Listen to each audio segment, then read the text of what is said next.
Naam, shukrani sana kwa kuchagua runinga ya Citizen asubuhi ya leo. Karibu basi tukupashe tulokuandalia ndani ya Sema na Citizen. Jina langu mimi ni Mwanahamisi Hamadi.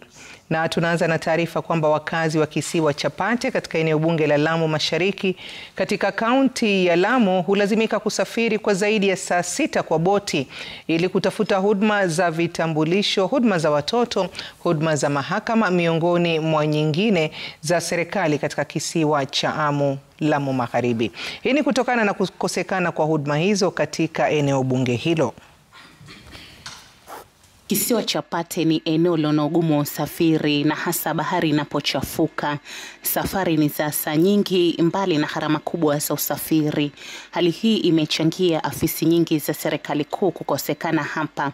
Jamii zinapotaka kitambulisho huamka saa 9 usiku kwa abiri boti ili kuelekea kisiwa cha Amu kufikia afisi za vitambulisho. Kuja kuangalia eneo la Lamu East ni eneo ambao limekumbwa na changamoto si haba sababu ya usafiri. Ukija kuangalia usafiri wa upande huu ni kwamba ni ghali mno, sababu ya kwamba watu wanabidi watumie boti, na ukija kuangalia kutoka hapa kwenda Lamu boti ni moja peke yake ambayo inatoka saa 9 usiku inafika Lamu saa 2:30 mpaka saa 3, na baada ukikosa boti kama hiyo basi ni kwamba mpaka ungoje siku ya pili ndio uweze kuondoka na boti nyingine. Shirika moja la kijamii la Faza Youth Action limezindua jengo ambalo wakazi Pate wanapohitaji huduma za serikali watafikisha matakwa na changamoto zao hapo ziweze kusikilizwa na kuwasilishwa mbele kwa wahusika badala ya wakazi kusafiri Amu.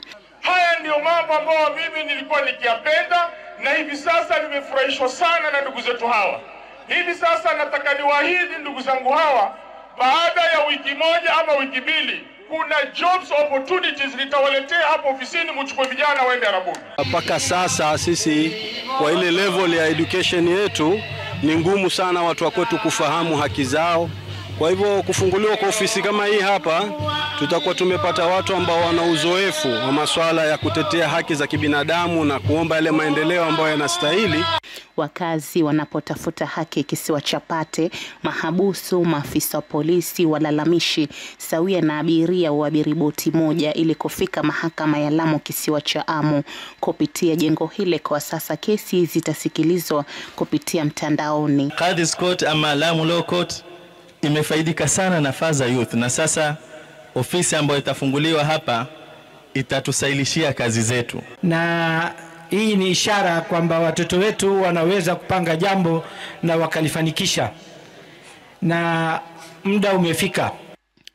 Ni ofisi inayolenga kuunganisha jamii zote za Lamu Mashariki na kupunguza uhasama baina ya vijiji ambao umekuwepo kwa miaka mingi.